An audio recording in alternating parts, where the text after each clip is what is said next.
Welcome to Game Devs Play Games, where we play games while talking game design. And today we're playing Moon Hunters by Kit Fox Games. This game initially was really poorly reviewed, right? Like, you and I saw it way back in the days of when it first released. We were like, this looks beautiful. Actually, maybe even early access? I don't remember. When it came out, I was like, I want this game so bad, but the reviews were bad. They're very negative. And this is just this is one of those games to where the developer saw that wasn't happy with their reviews and listened to the feedback and actually developed the game and worked on it. Now if you check it, the reviews are overwhelmingly positive. Which normally I really hate that. That's the idea that games nowadays never really are finished. Yeah. And that rubs me the wrong way, and I've been called a design purist because of that. Hey, it's an art form, right? Art's never complete. Exactly. So the principle, the idea really behind the game is they claim that it's a personality test, right? When the characters will have dialogue and you get to choose how you react to it. And when you do that, your character will pick up traits. And my favorite part about this game is that depending on what traits you have, changes how you can react to certain situations. So, you might walk up to a hut and it'll be like, oh, the door is locked. Maybe if you were more foolish, then you would just barge right in. And so if you had the foolish trait, it would give you the option to just barge right in. And you don't just keep them, you cycle through these traits as you keep making choices, which is really interesting. And so, early on you see oh man, if I had the foolish trait, I could have gotten in this. So you start making choices that make you foolish. Try to get the full, yeah. But you can never go back to a location you've been to before. I think it's on you.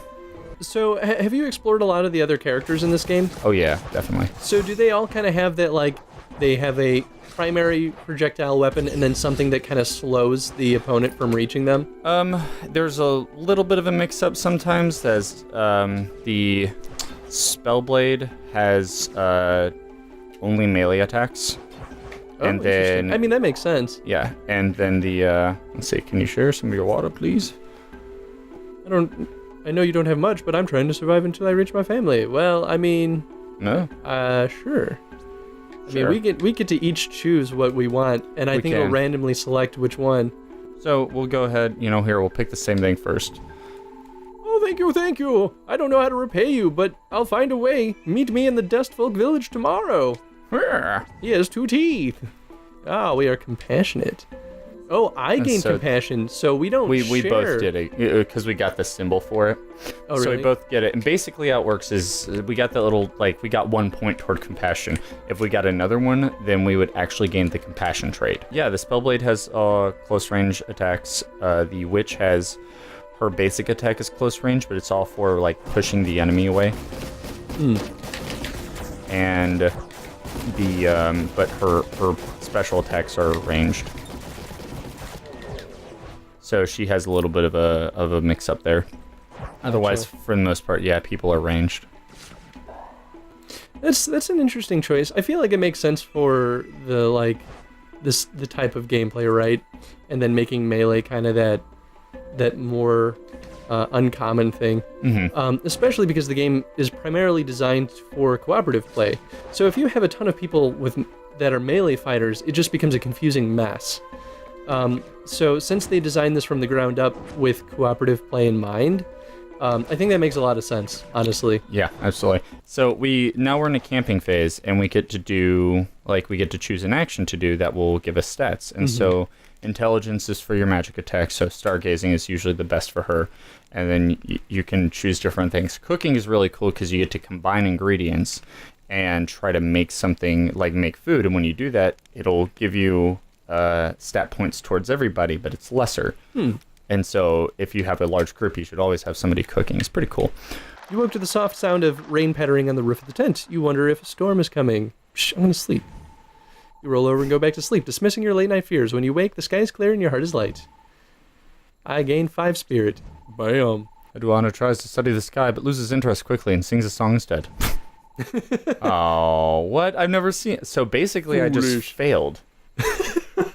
Normally you'll get stat points, but it's like you only gain 2 intelligence, but you get the foolish trait. Looking over the valley, you see the campfires in the darkness. They seem to form the constellation of a rabbit. What does it mean?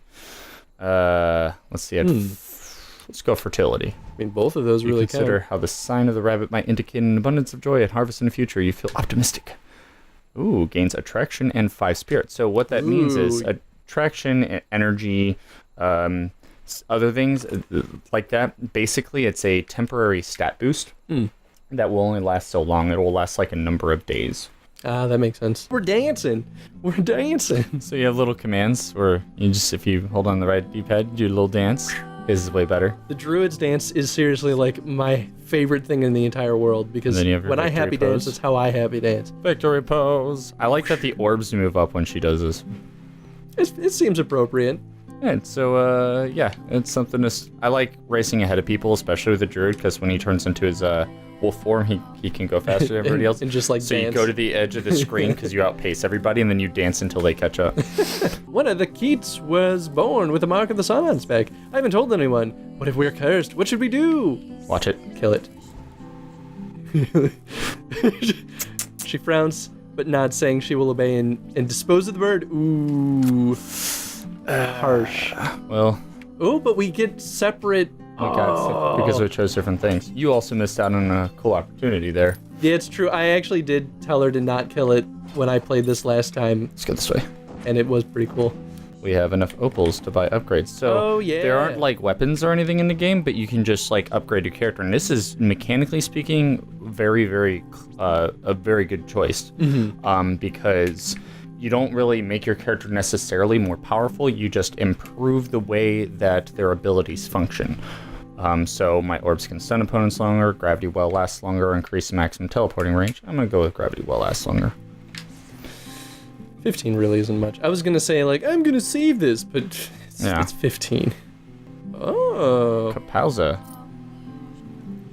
That's pretty well I also hidden, like that we actually. share currency, as in like we both got 15 from that.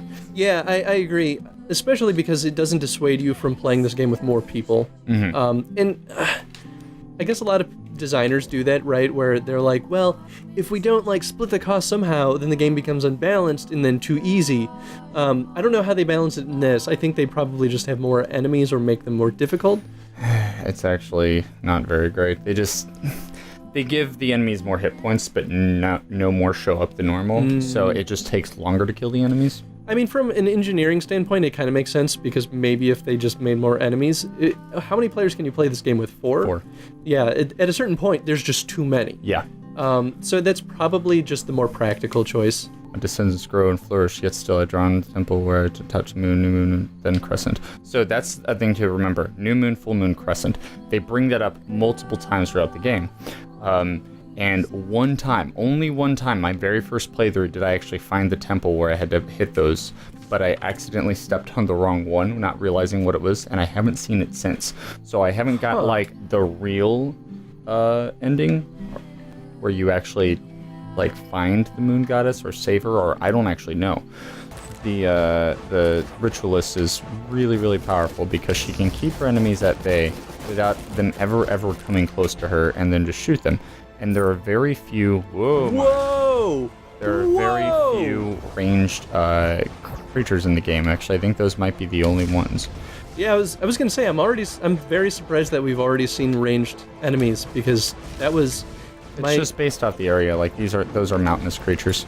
Yeah, and I mean, like, the whole concept behind the design of most of our characters is that since they're ranged, we have an ability to slow them down. So as soon as we start dealing with ranged enemies, it sort of defeats the, like, slowdown mechanics that we have. But it offers a new challenge to those ranged characters. That's true. I like that our ranged attacks have a kickback. Because a lot of games, there's no kickback, right? Like, you just shoot it and they just keep running toward you.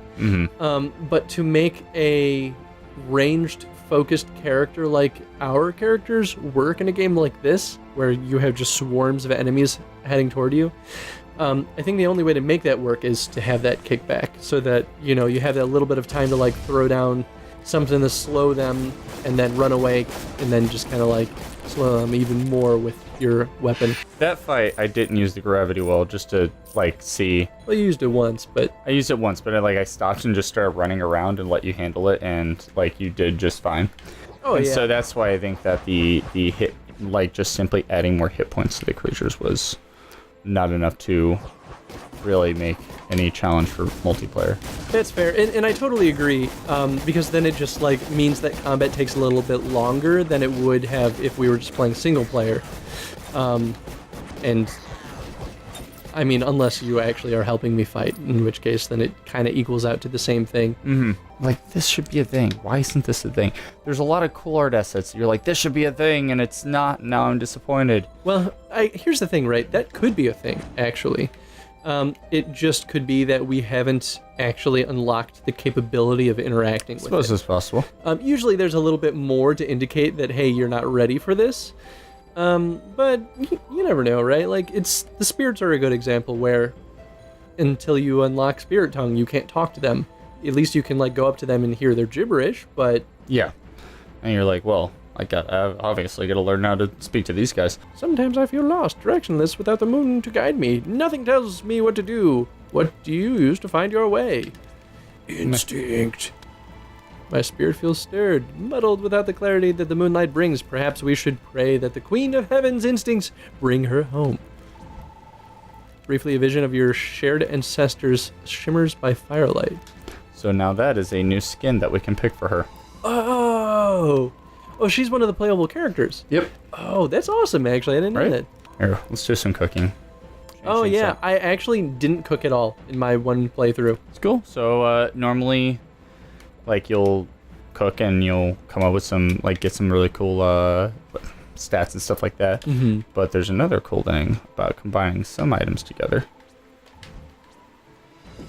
Flour and water make Dough? flatbread. And so now, boom, flatbread is a cooking ingredient. Oh, that's kind of cool. Right? Do ingredients, like, or I guess, recipes carry over? Yep.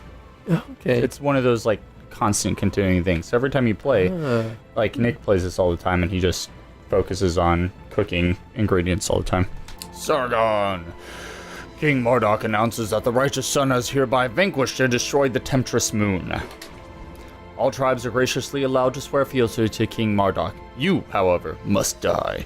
Prepare yourself for annihilation in 3 dawns from now. Why? Why? King Marduk has worked in secret for years to lead us toward a new age of enlightenment and civilization. An age of the sun to unite all the tribes. You represent the old ways of idols, chaos, and anarchy, but there is only one truth, and he shall triumph. It is written! Swaggers into the dawn. What a nut job. Am I right? Enormous eyes watch you with ancient intellect. A shadow sways beneath the water. Ooh, great. Yeah. Laughter splashes as the creature's jaws snap up and show power, then sink out of sight. You gain bravery and 3 endurance. Nice. So, okay, interesting thing about these guys, right, is that they can't be hurt from the front. But this character, for gravity well, immediately puts them vulnerable. So, like, from any angle. And I think the reason why is because otherwise you could end up, like, with this, like, weird infinite loop of not being able to hurt them, but then stuck in place, and it was just a pain. So they made it to where, you could hit them from any angle. These are fun. I agree. I think that makes sense, actually. So the music in this area is pretty cool, too. You can't really hear it, but it's just got some beautiful singing going on. I agree. That was one of the things when I did my personal playthrough of this, is that I thought the music was pretty striking. Mm-hmm. Like, in a similar way to, like, I don't know, it feels like it has so much more soul than a lot of songs and games tend to have, is in a similar way, like, why I like the music in Bastion so much. I was actually going to say, it hit me like Transistor hit me with its music. Where immediately I was like, I want this game because music is amazing. I find it interesting, though, that I don't feel very inclined to use the wolf form very often, because it's more powerful, but you're more likely to take damage, and I think that kind of speaks to what you were saying in an earlier episode about how it's difficult to play melee characters by yourself. And even now, like, I feel like I'm just safer if I use my ranged attack. Which is not a very good range attack, honestly. No, it's not. I mean, you can make it a lot better with upgrades, but... Yeah. Especially once I think it can pierce, if I'm not mistaken. It can pierce, and you can hone it so that it shoots more narrow, so you're more likely to hit one target with multiple shots, which is super, super nice. Yeah, this is why. Don't... What?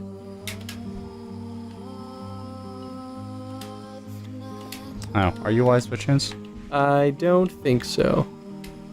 Nope. Yeah. Well, if you don't destroy the mushrooms and you get in there, then you have an option for, like, it's like, oh yeah, look at these mushrooms. Maybe you can pray or meditate inside. Or you can eat them, and things get blurry and weird. It's kind of fun. Yeah. That's kind of fun, actually. Circling around. Let's go this way. I will say, the minimap is one of the most important things that they've done in the UI of this game. It's very good. I just wish that you could pull up a larger scale one. I agree. I mean, I guess, like, from a quick glance, you're not going to get that much more out of a large version of it, other than seeing, like, the full map. You can see which directions you haven't gone yet, because there's a lot of backtracking that can happen. Yeah, I absolutely agree. Kind of the same thing that Children of Morta suffers from, where it's like there's so many random paths that you can take that it's like you just have to choose one and then hope you remember that you passed one up. Yeah, right. There's one good thing though about not showing the player the entire map, which is a little counterintuitive, but if you don't show the player the entire map, they don't know what they have missed. So at a certain point you just have to assume you caught everything that you were going to catch. And so I think it helps stop some completionist players from feeling like they need to scope out every single corner of the map, because it's not necessary. It really isn't. Yeah. Very rarely have I missed one corner and because of that actually missed like another section to go to. And so I feel it probably helps prevent players from spending too much time